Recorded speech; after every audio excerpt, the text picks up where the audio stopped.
So my name is Helena. I work for a nonprofit based in Sweden called INCF, which normally I don't like to spell out the name because I usually talk to scientists who only want to talk science, and when I say the International Neuroinformatics Coordinating Facility, they kind of glaze over and start thinking about something else. But since you guys are interested in science management, then maybe that wasn't too bad for you.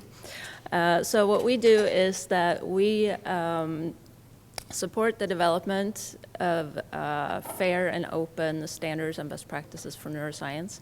And if anybody in here should be interested in doing that, we do support working groups developing standards and best practices. So let me know if that's of interest to you guys.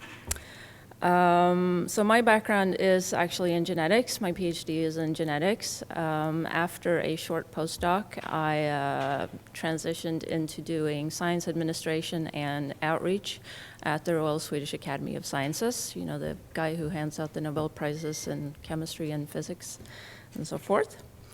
After a few years there, I was recruited to INCF to basically do the same thing.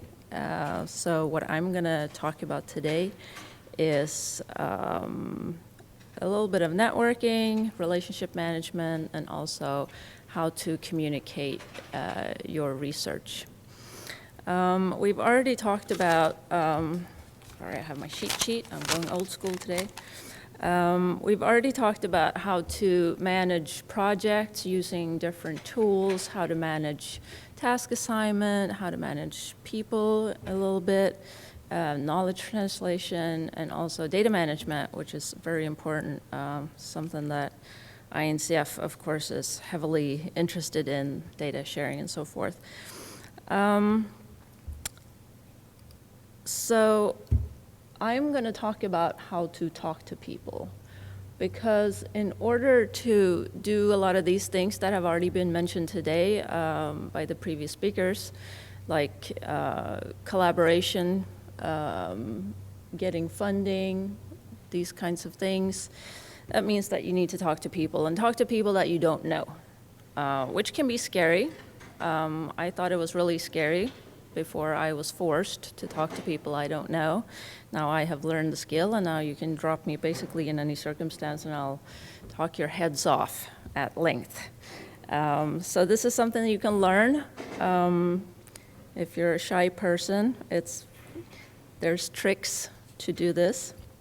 So I'm going to talk a little bit about networking 101, relationship management, and then I'm going to end with some practical advice on how to communicate your research. So, why do I want to talk to people, and who should I talk to? So you want to share your research, probably, for different reasons. You want to enable others to build on your work. Maybe you just want to spark an interest. Maybe you want to share your data to let other people do research on your data. Maybe you need to use somebody else's data. You want to find collaborators because maybe you're missing expertise in your lab or in your project. Maybe you're missing some tools or other resources. You want to find funders. I don't need to explain that in detail, I don't think. And maybe you want to hire somebody, or maybe you're looking for a job. And in order to do this, you need to talk to people, other scientists, funders, investors, different kinds of stakeholders. Maybe you just want to broadcast the results of your projects to the public. So the key thing to talking to people successfully is really the same in all of these three things that I'm going to be talking about: the networking, the relationship management, and the outreach. And that is to find common ground. You need to find something to talk to with the other person that you share an interest in. And the way you do that differ between the three sort of situations, right? And it doesn't even have to be science related, depending on the situation. You just need to find that one thing that you can connect over, because we all know that the human way is to want to talk to somebody that you feel a connection with on some level. So if we start with the example of a conference like CAN that starts today, which is sort of a little bit of an unknown, but you can prep for it. Okay, so I am clicking and nothing's happening. Okay, there. So before you go to a conference, you should prep. How many of you have prepped before coming to CAN? 1, 2, 3. Okay, that's pretty bad, you guys. Come on.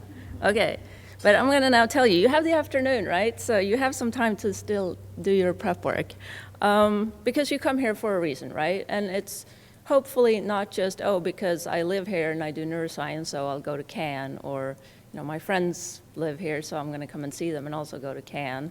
Hopefully you have some more sort of career-oriented goals, right? So that's the first thing you need to do, like, what are my goals? Why am I going to this conference? And again, maybe you're looking for a job, maybe you're looking for some tools or some hardware, maybe you're here to check out the exhibitors, maybe you're here to meet specific people. So you need, after you define those goals, you need to do your research, like who's going to be here, who are the exhibitors, who are the presenters, is there any interesting themed socials that I should go to in order to connect with these people. And again, you need to consider your target groups. Who am I talking to and what should I be talking to them about?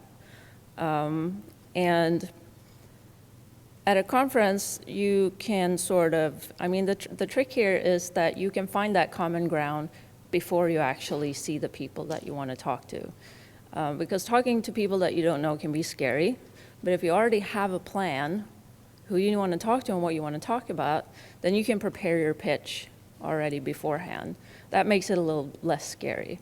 And also, if you have maybe you found the person on social media, maybe they're active on Twitter or any other platform, that also gives you that when you go up to somebody, you can say, hey, I follow you on Twitter, and also I have this interesting thing I want to talk to you about. The pitch is important. You probably want to prepare a couple of different pitches because you probably have more than one person and more than one thing that you want to talk about, right? So maybe you want to prepare a couple of different pitches. And when you do this, you need to keep in mind that you have maybe 20 or 30 seconds to grab the attention of this person because, well, that's just the nature of humans today. Our attention span is not very long, right? And everybody's busy, especially the more senior people get, the more busy they are. They're triple booked for meetings and they have 100 other things to do. So you really need to make sure that you get to the point immediately. And if you think about it, this is something that you basically trained for your whole life, right? I mean, when you were a kid and you wanted your allowance to be raised, you didn't go to your parents and tell them about all the cool TV shows that you watched last night, right? What you're telling them is look how good I did at this test and look how clean my room is, right? So in a way, the pitch is sort of, something that you've been practicing all along. So it's not that hard. You just need to think about it. That's all. It doesn't take that long. Make some new friends. Also a scary thing. It's hard to force. But if you do make connections at conferences that, you connect with them over something, common scientific interest, something else, be it music or food or whatever, you might not need those people today or tomorrow or next week, but maybe next year something comes up and you're like, oh yeah, there's that girl. She did this thing that she can now help me with in this project. So making friends is a good thing. Keep in touch, connect with them on LinkedIn, follow them on social media, because you never know, right? And this is like networking 101, basically. You build a network of people that you share interest with, be it scientific or otherwise, because you never know. You might need them in the future, or they might need you. Following up is super important, of course, otherwise nothing happens. You don't want to do it too soon, because if we're still in the conference situation, because when people come back from their conferences, they have an email backlog and a work backlog and people in their offices wanting to get to them. So give it a week or two If you're afraid that they might forget about you, again, send them a connect invite on LinkedIn if they're on there. Maybe follow them on social media or something else, but don't send them that big important email until like a week or two after the conference. All right, let's see what is next. So that was networking. We're now going to move over to relationship management, which is not all that different. This has been mentioned before. When you work as a project manager of a scientific project, you need to identify the people that you need in order to successfully complete the project, right? Who are not already in the project. You need to find your collaborators that can complement the project with the expertise and the tools and the other resources that you need. In order to do that, you of course need to identify the resources and the needs, right? So, building trust, Jordan already mentioned that. Of course, how you build trust between other people and between yourself and these people is a very personal thing. Everybody, trusts people for different reasons. In a professional setting, there's a few basic things. When you're working together, you build trust by doing the work that you have committed to do, doing it according to the timelines that have been set in the project. You show up for meetings, that kind of thing. It's really very basic stuff, but I like to be very practical and hands-on in this talk so that you can really get something to take with you. You need to facilitate dialogue, and this is just a fancy way of saying that you need to make sure that meetings happen when they need to happen. You need to set up the meetings, you need to take notes, you need to make sure that action points are being jotted down and disseminated to the group with deadlines and other necessary details. And ensure follow-up. Again, follow-up is very important. Basically making sure that people are doing what they're supposed to do, revising timelines when needed, and that kind of thing, making sure that information flows between partners in the project and those kinds of things. All right, so that was relationship management. Now we are moving on to outreach, which is a more broad kind of communication.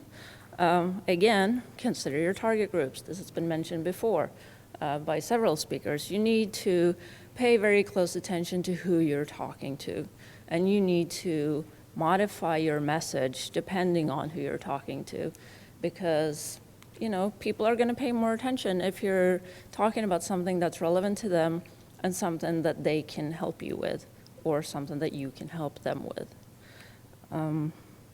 Again, back to the whole parents and raising your allowance question, right? So consider your target groups when you do your outreach. Based on that, you choose your modalities, right? How do you do it? You can do it in person at events like these. You can do it in text, blogs, articles in various kinds of journals, popular science, hard science.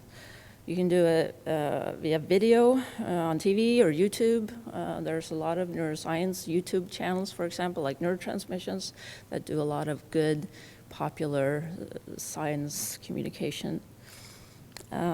Citizen science is another one of my favorite sort of examples. How many of you are familiar with the concept of citizen science? Okay, so just a few. So citizen science is basically when you involved the general public in your scientific projects. One of my favorite examples is a computer game called Sea Hero Quest, which is a neuroscientist in the UK named Hugo Spears. Some of you probably know the name. And this is a project that maps spatial degradation and dementia. So basically, a lot of people are playing this game, and Hugo Spears is using the data to map this degradation in people with dementia compared to people who don't have dementia. So that's pretty cool. Lots of data while people get to have fun playing a game.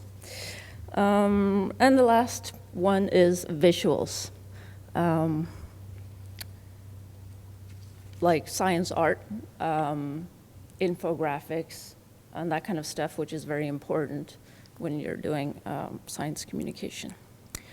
I would like to mention a resource here for anybody who is serious about science communication and maybe want to get into that field specifically. The Alan Alda Center for Communicating Science is a great resource that has a lot of courses, etc., for how to be a better science communicator. And of course, I take every chance I get to show the picture of me and Alan Alda when I met him a couple of years ago in Oslo. And Alan Alda has said many interesting things and many wise things about science communication. Science and art can really help each other, especially when it comes to science communication. I'm a big fan of science art myself, so I wanted to end my presentation by showing some examples of science art. If you're on Twitter, the hashtag commonly used is SciArt. On the left here, we have Artologica, Michelle Banks. She draws all kinds of gorgeous paintings of not just neuroscientific things, but also microbiology and others. And I am actually wearing one of her creations today. She also makes wearable art, which I like. Here's a nice neuron on my scarf. I have another pink one back at the hotel.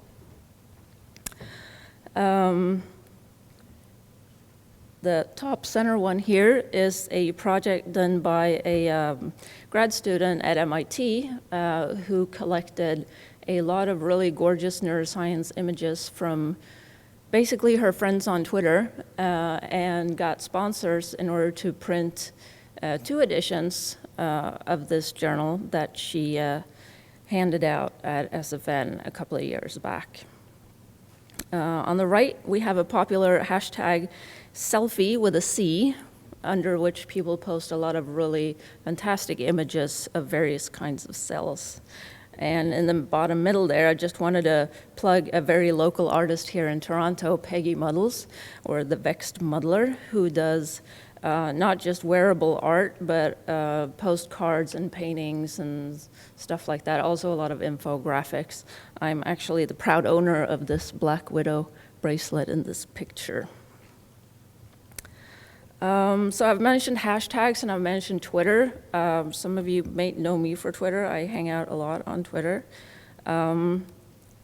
And if you're wanting to practice your short form science communication, I really would like to encourage you to sign up to Curate Real Scientists for a week.